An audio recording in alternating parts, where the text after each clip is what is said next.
예수님 오신 지 한 50년쯤 되었을 때 주후 50년경에 사도 바울은 갈라디아에 있는 그리스도인들에게, 예수 믿는 사람들에게 아주 중요하고 심각한 질문을 하나 던집니다. 갈라디아라고 하는 지역은 지금의 터키의 중동부 지역이라 그렇게 생각하시면 됩니다. 그곳에 예수를 믿는 유대인들과 이방인들이 흩어져 살고 있었는데, 사도 바울은 그 갈라디아 성도들에게 편지를 쓰면서 아주 중요한 한 가지 질문을 던집니다. 그 질문이 무엇이냐 하면 너희가 성령을 받았느냐 하는 질문입니다. 너희가 성령을 받았느냐. 성령을 받고 안 받고가 너무너무 중요한 문제이기 때문에 사도 바울은 그들에게 너희가 성령을 받았느냐 그렇게 질문한 것입니다. 여러분은 성령을 받으셨습니까? 사도 바울이 여러분에게 동일하게 너희가 성령을 받았느냐 이렇게 질문하면 뭐라고 답변하시겠습니까? 여기에 대한 대답이 그리스도인이냐 아니냐라는 것을 판가름하는 것입니다. 성령을 받고 안 받고의 문제는 너무너무 중요한 문제인데, 성령을 받은 자는 그리스도인이고 성령을 받지 않은 자는 그리스도인이 아닙니다. 사도 바울은 갈라디아 교회 성도들에게 너희가 성령을 받았느냐라는 이 중차대한 질문을 던집니다. 그런데 갈라디아 교회 성도들은 그 질문에 미처 대답할 말을 준비하지 못했습니다. 그리고 그런 질문을 받아본 적이 없습니다.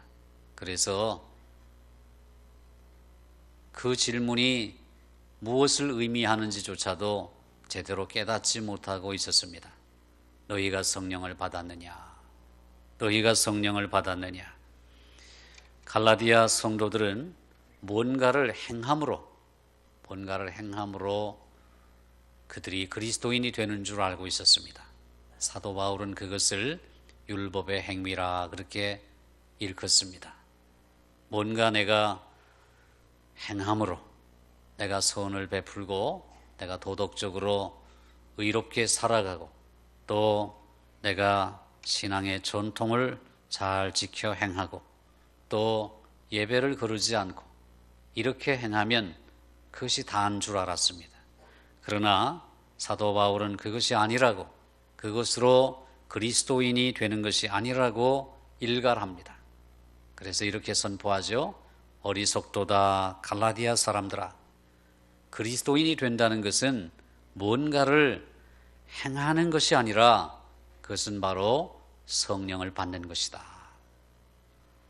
생명을 주시는 하나님의 영을 받는 것이 그리스도인이 되는 것이다. 그렇게 우리에게 가르쳐 줍니다. 사도 바울은 이 문제를 대충 넘어가지 않습니다. 내주하시는 성령, 우리 안에 거하시는 성령은 개인과 교회 둘 다의 품질 보증서와 같습니다. 성령이 내주하시면 인정을 받고 성령이 내주하지 않으면 가짜입니다. 성령이 내주하시는 교회는 진짜 교회고 성령이 내주하시지 않는 교회는 가짜 교회입니다. 그것이 바로 품질 보증서와 같다는 것입니다. 그래서 고린도전서 6장 19절에서는 우리 몸이 하나님께로부터 받은 바 우리 가운데 계신 성령의 전이다 그렇게 말합니다. 그래서 우리는 우리 자신의 것이 아니라 값을 주고 산 것이 되었으니 그런즉 우리 몸으로 하나님께 영광을 돌려야 한다 그렇게 말씀합니다. 저와 여러분의 몸이 우리 자신의 것이 아닙니다. 우리는 죽었습니다. 허물과 죄로 죽었습니다. 죽을 수밖에 없는 죄인이 아니라 죽은 죄인입니다. 예수님께서 대속의 제물이 되어주시지 않았다면, 십자가에서 우리의 몸값을 지불하지 않았다면 우리는 죽은 사람입니다. 값으로 산 것이 되었다는 말은 바로 그것입니다. 수동태입니다. 산 바가 되었습니다. 누군가가 값을 치르고 우리를 샀습니다. 우리는 사진 것입니다. 우리는 팔린 것입니다. 주님이 우리의 몸값을 지불하시고 노예 시장에서 우리를 사셔서 해방시키신 것입니다. 죽은 시체에서 우리를 사셔서 살리신 것입니다. 그것이 우리에게 베푸신 하나님의 은혜입니다. 그 은혜를 떠나게 되면 우리가 봉사하는 것도 대가를 요구합니다. 하나님의 일을 하면서도 대가를 요구합니다. 세상의 이치와 똑같이 말입니다. 은혜를 떠난 사람들의 모습입니다.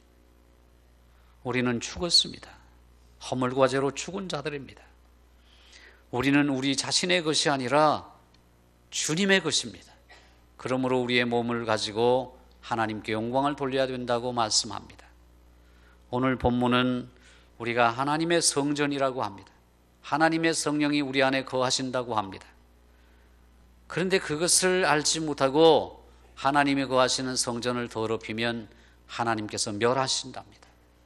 하나님이 심판하신답니다. 우리가 하나님의 성전입니다.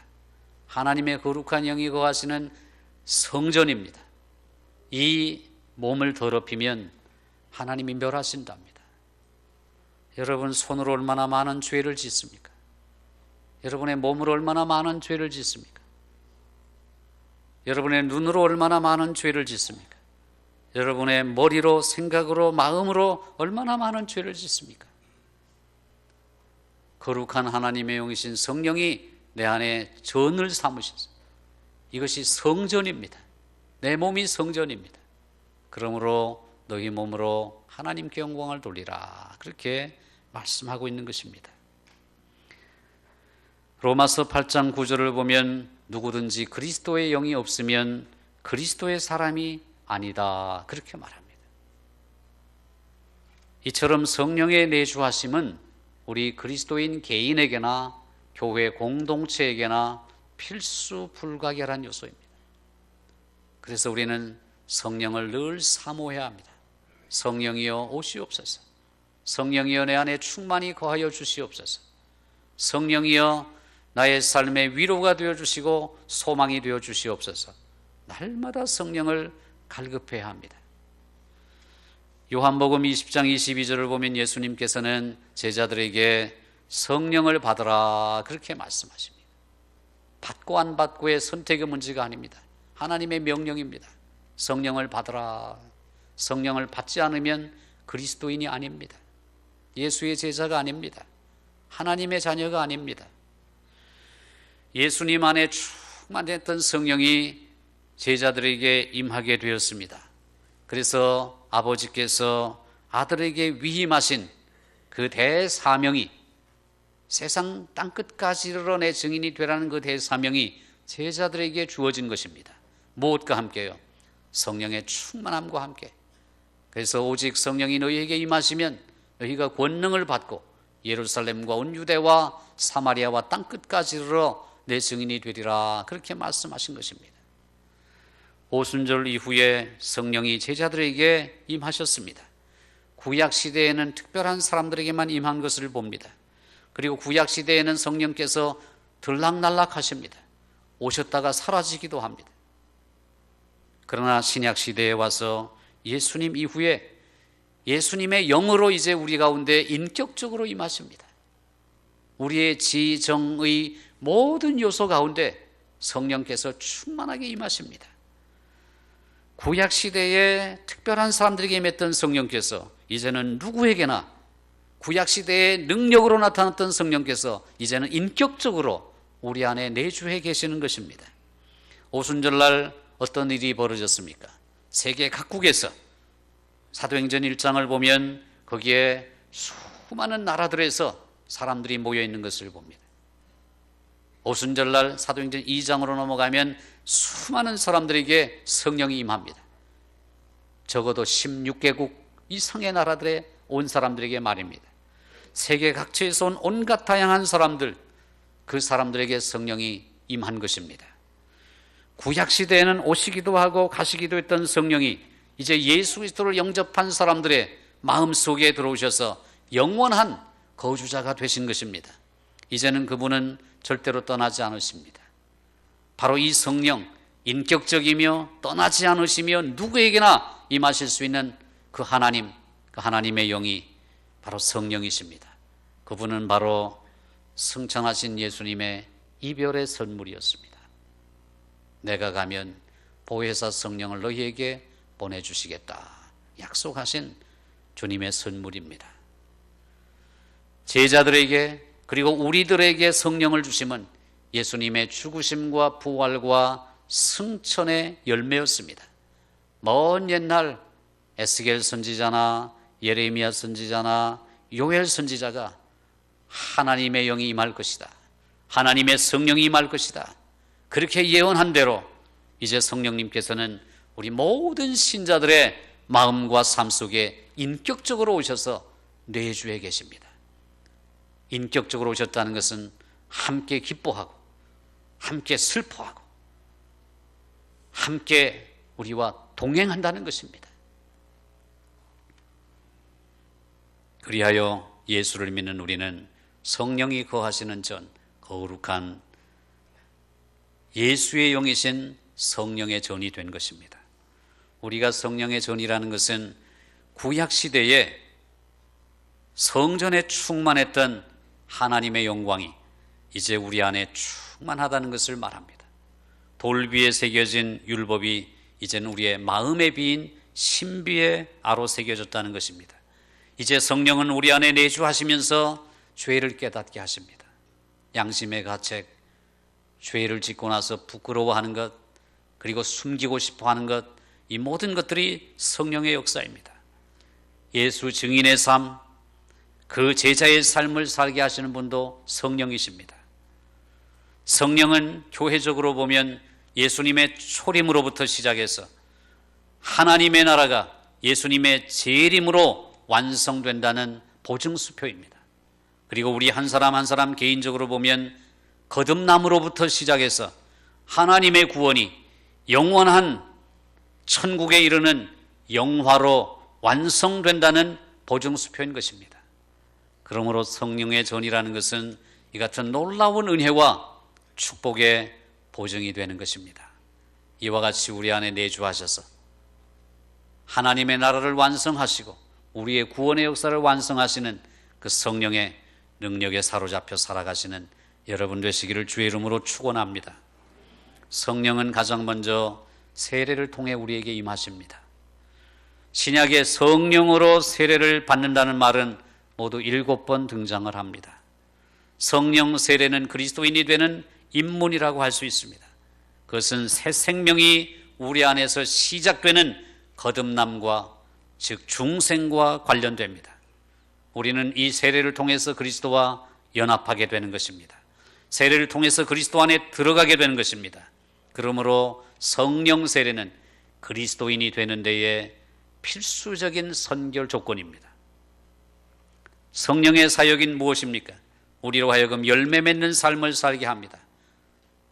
오직 성령의 열매는 사랑과 희락과 화평과 오래 참음과 자비와 양선과 충성과 온유와 절제라고 했습니다.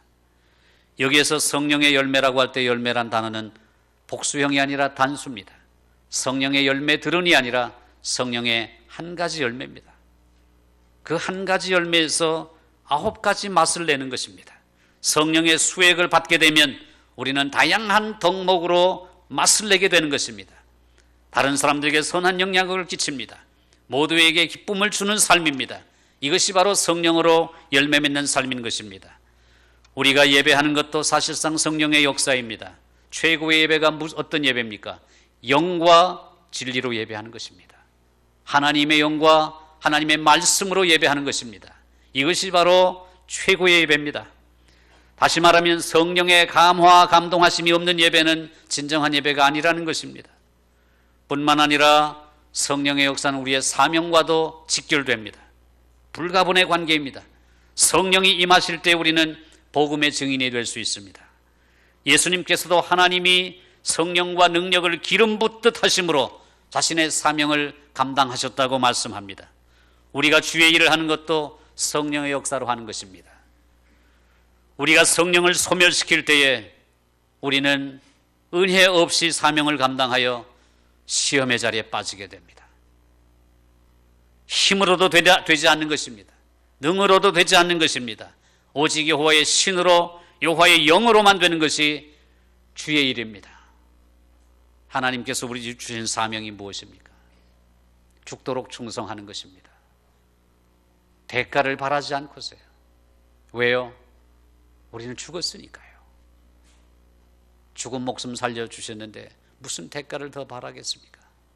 값으로 산 것이 되었으니 너희 몸으로 하나님께 영광을 돌리라. 여러분, 이 은혜에서 떠나게 되면 마음에 시험이 생깁니다. 사랑하는 성도 여러분, 우리가 주의 일을 행할 때는 성령으로 행하는 것입니다. 하나님의 은혜로 행하는 것입니다. 주신 사명 감사함으로 감당하는 것입니다. 하나님 앞에 섰을 때 부끄럽지 않아야 합니다. 우리가 복음 전도자의 사명을 감당하는 것, 바로 성령의 역사입니다. 수요일 부침개 전도 사실은 힘들죠. 거기에 밖에 나가서 요즘같이 황사 현상도 많고, 그런데 거기에 서서 뜨거운 불 옆에서 전을 붙인다고 하는 게 쉬운 일이 아닙니다. 그러나 여러분, 그런 일을 통해서 지나가는 사람들이 얼마나 고마워하는지 모릅니다. 그리고 복음에 관심을 갖습니다. 교회가 어디 있느냐고 묻습니다. 청량교회가 좋은 교회라고 합니다. 토요거리 찬양 전도를 합니다. 지나가는 사람들이 고마워합니다. 어떤 분은 가방에서 주섬주섬 뭘 꺼내가지고 전도하는 식구들에게 이렇게 나눠줍니다. 음료수병입니다. 아니, 왜 이런 걸 주십니까? 예, 오늘 돈 많이 벌었습니다. 좋은 일 하시네요. 고맙습니다. 하면서 음료수를 나눠줍니다. 주일날 335 전도회원들이 짝을 지어서 거리로 나갑니다. 가가호 방문을 합니다. 이 모든 것들이 다 성령께서 감동하심으로 하는 일입니다. 주방에서 봉사하고 카페에서 봉사합니다. 대가를 바랍니까? 대가를 바랍니까? 아니요. 은혜로 하는 것입니다. 변함없는 마음으로, 주님 사랑하는 마음으로 하는 것입니다. 주님이 내게 주신 은혜가 너무 크기 때문에 그 감사와 감격을 잃어버리면 마음에 시험이 드는 것입니다. 주의 일은 내 힘으로 하는 것이 아닙니다. 내 능력 가지고 하는 것이 아닙니다. 성령의 은혜로 하는 것입니다. 그래서 성령께서는 그렇게 그 일을 행하도록 우리에게 장비를 공급하셔요. 장비를. 성도의 삶은 영적 전투입니다. 끊임없는 영적 전투입니다. 사탄이 우는 사자처럼 두루 삼킬 자를 찾아 다닌다고 합니다. 거기에 먹잇감이 될 수 있습니다. 어떨 때요? 성령 충만하지 않을 때. 여러분은 그렇게 성령에 충만하지 않음으로 인하여 사탄의 먹잇감이 되고 있지는 않습니까? 성령께서는 우리에게 믿음의 은사를 주십니다. 때로는 병 고침의 은사도 주십니다. 능력을 행하는 은사도 주십니다. 영분별의 은사도 주십니다. 예언의 은사도 주십니다. 방언의 은사도 주십니다. 방언을 통역할 수 있는 은사도 주십니다. 이 모든 일을 한 성령이 행하사, 그렇게 되어 있습니다. 한 성령이 행하사 그 뜻대로 각 사람에게 나눠주시느니라. 성령께서는 이렇게 은사만 주실 뿐만 아니라 주의 일을 감당하도록 직분을 주십니다. 혹은 사도로, 혹은 선지자로, 혹은 복음 전도자로, 혹은 목사와 교사로, 혹은 섬기는 일로, 혹은 가르치는 일로, 혹은 위로하는 일로, 혹은 구제하는 일로, 혹은 다스리는 일로, 혹은 봉사의 일을 하는 일로 하나님께서 우리에게 직분을 주시는 것입니다. 내가 교회 안에서 감당하고 있는 직분은 하나님이 우리를 충성되이 여기셔서 주신 직분입니다. 은혜의 직분입니다. 돈을 받고 파는 그런 직분이 아닙니다. 하나님이 우리에게 주신 은혜의 직분입니다. 이 모든 직분과 은사를 주시는 목적이 무엇인지 아십니까? 분명하게 에베소서에서 사도 바울은 이렇게 말합니다. 하나님께서 성령을 통해 우리에게 은사를 주시는 목적은 성도를 온전하게 하여, 우리를 온전하게 하기 위해서, 온전하게 하여, 그 다음 말이 중요합니다. 첫 번째는 봉사의 일을 하게 하며 섬기기 위해서, 우리가 잘 섬기라고 은혜 주시고 직분 주시는 겁니다. 두 번째는 그리스도의 몸을 세우려 함이니라, 그렇게 말합니다. 성령께서 우리에게 은사를 주시고 직분을 주시는 목적이 무엇입니까?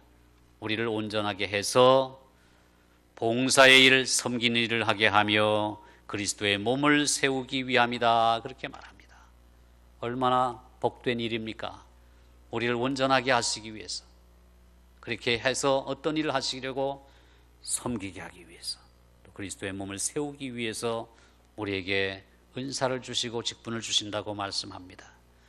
여러분, 그래서 우리가 가정에서, 교회에서, 사회 속에서 잘 섬기기 위해서는 성령 충만해야 합니다. 성령에 의지해야 됩니다. 그리고 그 목적은 내가 서는 것이 아니라 그리스도의 몸을 세우기 위한 것입니다. 공동체를 세우기 위한 것입니다.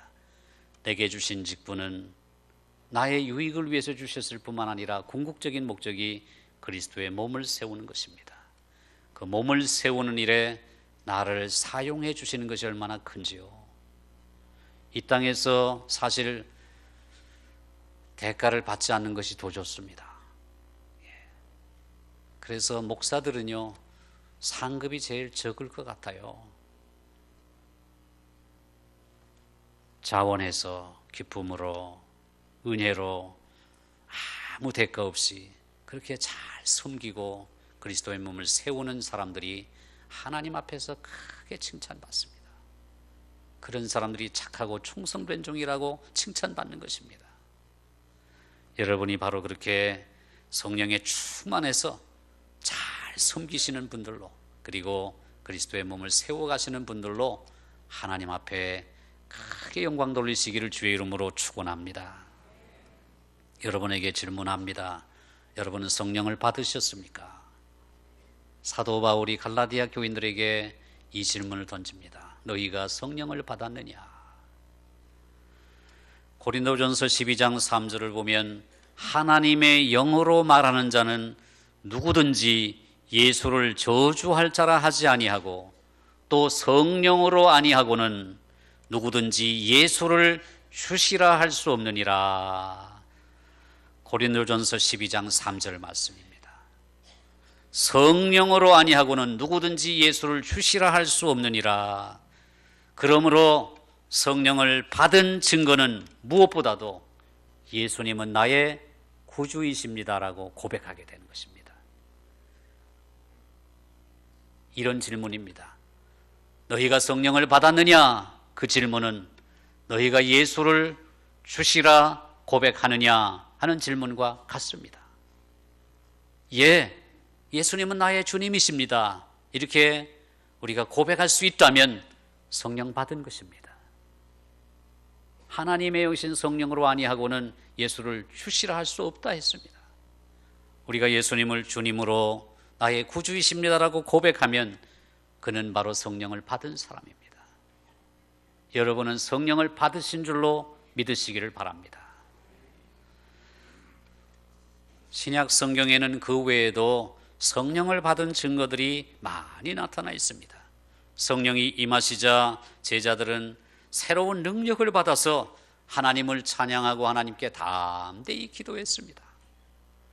성령이 임하시자 예수님의 제자들, 예수를 따르는 사람들은 공동체를 이루어서 내 것 네 것 따지지 아니하고 유무상통하게 됩니다. 연합하게 되는 것입니다. 성령이 임하시자 제자들은 권능을 받아 치유의 능력을 얻었습니다. 병고침의 능력을 얻었습니다. 성령이 임하시자 초대교회 성도들은 내가 예수님의 제자가 되었다는 사실에 기쁨과 자부심을 느꼈습니다. 야, 내가 예수 믿는 예수의 제자가 되었구나. 기쁨과 자부심을 갖습니다. 내가 청량교회 성도구나. 내가 청량교회 성도구나. 기쁨과 자부심을 갖는 것입니다. 성령이 임하시자 제자들은 맹렬한 박해에도 불구하고 담대히 예수를 증거했습니다. 오늘 본문은 우리 몸이 성령의 전이라고 합니다. 우리 몸이 성령의 전이라면 우리의 몸의 일부가 아니라 우리 몸 전체가 성령이 거하시는 전이라는 말씀입니다. 예루살렘 성전에 여호와의 영광, 히브리 말로 쉐키나라고 합니다. 쉐키나, 여호와의 영광이 가득 찼듯이 성령의 전이신 우리 안에 성령이 충만하게 거하시기를 원하시는 것입니다. 우리가 성령의 밭이라면 하나님께서는 우리에게 물을 대셔서 우리를 비옥하게 만들기를 원하십니다. 우리가 성령의 수금이라면 하나님께서는 우리를 가지고 갖가지 아름다운 곡조를 연주하기를 원하십니다. 그것이 바로 성령의 충만한 증거들입니다. 우리는 마땅히 성령으로 충만해야 합니다. 그 이하로는 안 됩니다. 그래서 사도 바울은 우리에게 성령으로 충만함을 받으라 그렇게 말씀합니다. 명령입니다. 순종해야 됩니다. 성령으로 충만함을 받으라는 말은 현재 시제 명령형입니다. 현재 시제. 이것은 일회성 사건이 아니라 한 번 받고 치우는 것이 아니라 성령으로 충만함을 계속해서 받으라는 것입니다. 계속해서. 성령으로 충만하게 되면 어떻게 될까요? 성령 충만한 사람은 기쁨의 사람이 됩니다. 낙심, 염려, 근심 다 떠나갑니다. 성령 충만하면 기뻐하며 삽니다. 성령으로 충만하게 되면 만나서 유익한 사람이 됩니다. 상대방에게 부담 주고 상대방에게 괴로움을 주는 사람이 아니라 언제나 사람들에게 유익함을 끼칩니다. 성령의 열매가 바로 그런 것 아니겠습니까?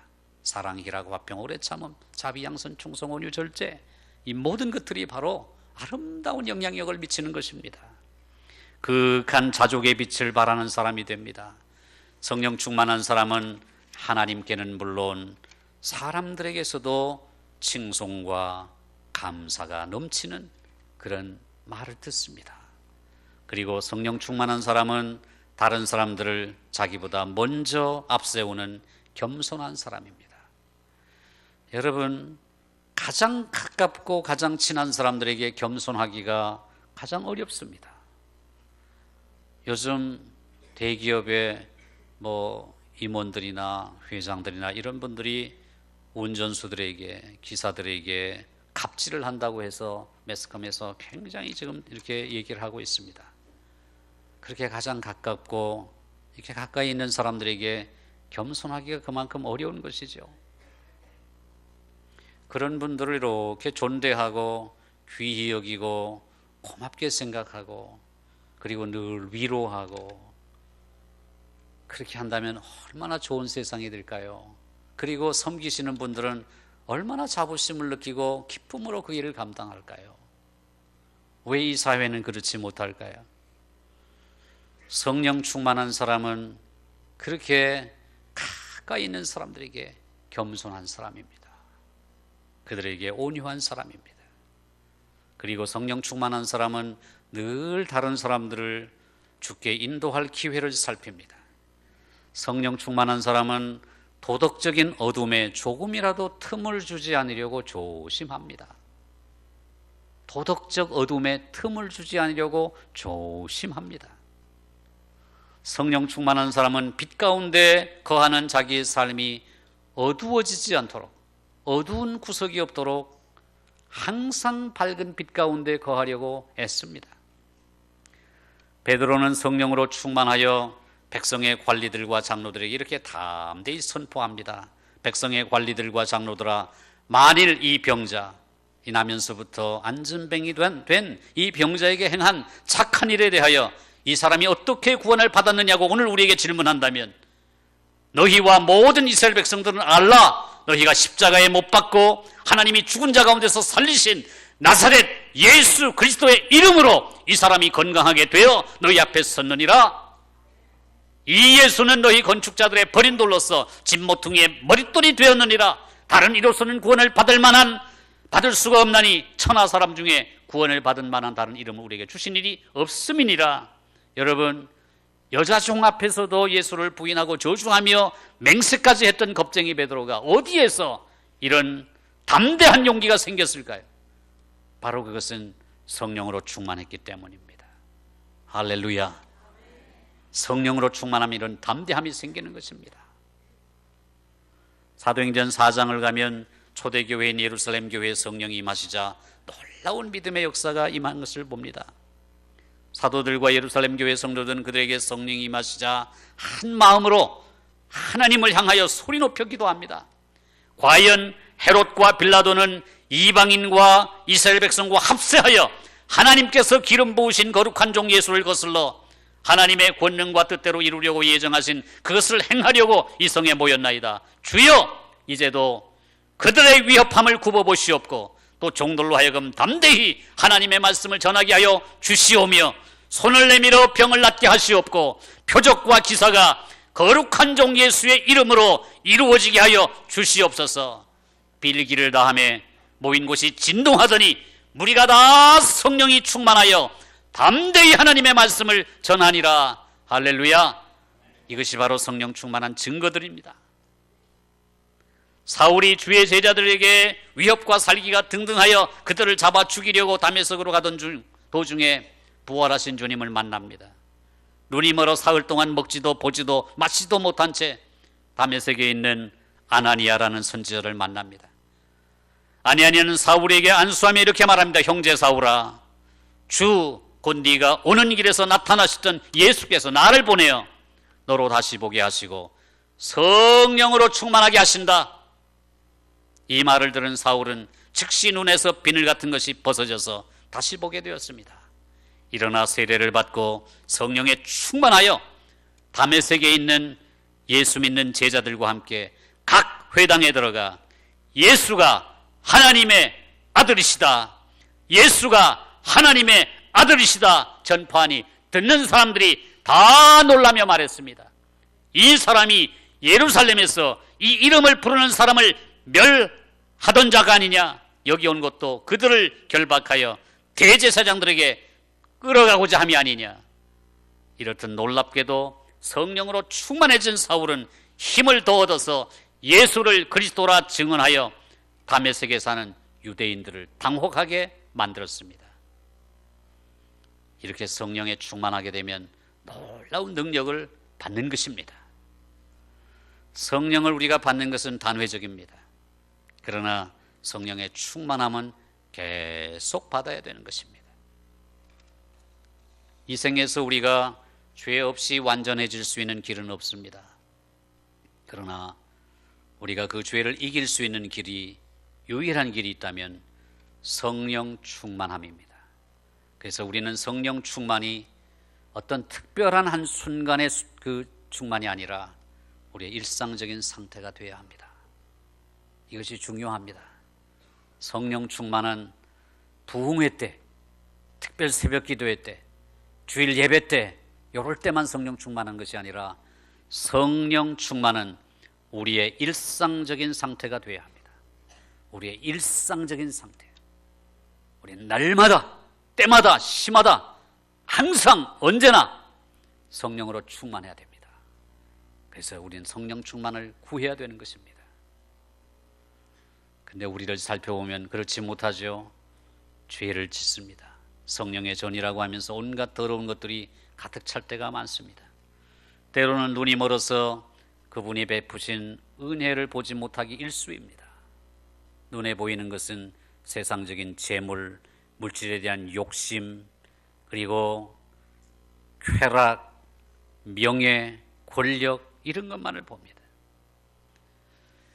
그런데 놀랍게도 주님은 그런 자리에 있는 우리를 불러서 다시 돌아오라고 하십니다. 그리고 은혜의 성령으로 다시 채워주십니다. 성령은 절대로 우리를 떠나지 않습니다. 그러나 성령은 우리의 삶이라는 거실에 손님처럼 한쪽 구석에 그냥 이렇게 처박혀 있을 수 있습니다. 우리가 성령을 받는 순간 성령은 우리 안에 내주하십니다. 내주하시는데 어떤 모습으로 내주하시느냐가 중요합니다. 한 구석에 성령님을 몰아넣고 저기만 계십시오 하는 사람들이 많다는 것입니다. 성령의 충만함을 구한다는 것은 우리의 내용물이 아무리 창피할지라도 집안의 모든 방, 모든 구석진 곳까지 열 수 있는 열쇠의 꾸러미를 그분에게 내어드리는 것입니다. 여러분, 집안에 어디에 이렇게 구석구석에 막 박아놓은 좀 지저분한 것들이 어느 집에 있지 않겠습니까?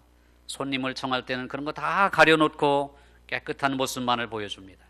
그러나 다 구석구석 찾아가 보면 더러운 것들이 있습니다. 묵은 것들이 있습니다. 그런 것처럼 우리의 마음에도 그런 부분들이 많습니다.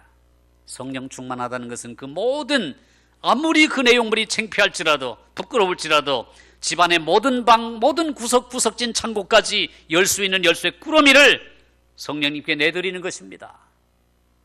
환한 빛으로 채우는 것입니다. 만년필을 생각해 보시기 바랍니다. 잉크가 마르면 더 이상 쓸 수가 없습니다. 문제는 그 만년필을 던지는 것이 아닙니다. 필요한 잉크를 채우는 것이죠. 만년필 자체가 무용지물이 된 것이 아닙니다. 잉크만 다시 채워주면 됩니다. 이와 같이 우리가 매일 몇 시간 하나님의 성령으로 채움받기만 한다면 우리는 능히 다시금 일어설 수 있고 다시 하나님의 헌신의 자리, 부름의 자리, 소명의 자리에 나아갈 수가 있는 것입니다. 참된 영성의 심장박동은, 참된 영성의 심장박동은 정령코 우리 각자가 성령께서 거하시는 전이라는 사실을 인식하는 것입니다. 참된 영성의 심장박동은 내가 성령이 거하시는 전이라는 사실을 날마다 순간마다 인식하는 것입니다. 죄를 지으려고 할 때마다, 죄악된 욕심이 올라올 때마다 나는 성령의 전이다라는 사실을 인식하는 것이 참된 영성의 심장박동입니다. 멈춰지지 않으면 끊임없이 뛰어야 하는 심장박동인 것입니다. 특별한 때가 성령 충만한 때가 아니라 우리의 일상이 성령으로 충만해야 되는 것입니다. 성령 충만하시기를 주의 이름으로 축원합니다. 우리는 하나님의 성령을 근심하게 하지 말아야 합니다. 에베소서 4장 30절은 하나님의 성령을 근심하게 하지 말라, 그 안에서 너희가 구원의 날까지 인치심을 받았느니라. 구원의 날까지 도장을 딱 찍어주셨는데 성령의 충만함을 가지고 우리가 살아갈 때에 그 구원이 완성된다는 말씀입니다. 이사야 63장 10절 놀랍지요. 구약시대에 이사야 63장 10절 주의 성령을 근심하게 하지 말라. 주의 성령을 근심하게 하면 그가 우리의 대적이 되어 우리를 치신다, 그렇게 말씀하십니다. 예수님 오시기 700년도 넘게 전인데 이사야가 예언한 말씀 중에 주의 성령을 근심하게 하면 하나님이 우리의 대적이 되어 우리를 치신다라고 말씀합니다. 하나님의 성령을 근심하게 하면 우리가 거룩한 성전인 우리의 몸을 더럽히면 하나님이 우리를 멸하신다는 말씀과 동일한 말씀인 것입니다. 로마서 15장 13절을 보면 소망의 하나님이 모든 기쁨과 평강을 믿음 안에서 너희에게 충만하게 하사 성령의 능력으로 소망이 넘치게 하시기를 원하노라 하는 말씀이 있습니다. 성령은 우리에게 능력을 주셔서 우리 속에 기쁨이 충만하고 평강이 충만하고 또 소망이 넘치게 하시는 역사를 일으키시는 우리의 삶의 원동력이 되심을 믿으시기를 축원합니다. 성령이 임하실 때에 우리는 온 유대와 갈릴리와 사마리아 교회가 평안하여 든든히 서가고 주를 경외함과 성령의 위로로 진행하여 수가 더 많아지리라 하는 사도행전 9장 31절 말씀을 봅니다. 우리의 가정이 평안하여 든든히 서가고 우리의 교회가 평안하여 든든하게 서가기 위해서는 두 가지가 필요한데, 하나는 주를 경외함, 하나님을 두려워하는 것입니다. 두 번째는 성령의 위로하심. 우리가 하나님을 경외하는 가정이 될 때, 성령의 위로하심이 있을 때 우리 가정이 평안하여 든든하게 서갑니다. 우리 교회가 여호와를 경외하고 두려워할 때, 또 성령의 위로가 임할 때 교회는 평안하여 든든하게 서가는 것입니다. 이와 같은 은혜가 저와 여러분 모두의 가정 속에, 이 교회 속에 충만하시기를 주님의 이름으로 축원합니다. 우리 함께 눈을 감고 오늘 주시는 말씀 다시 한번 묵상해 봅시다.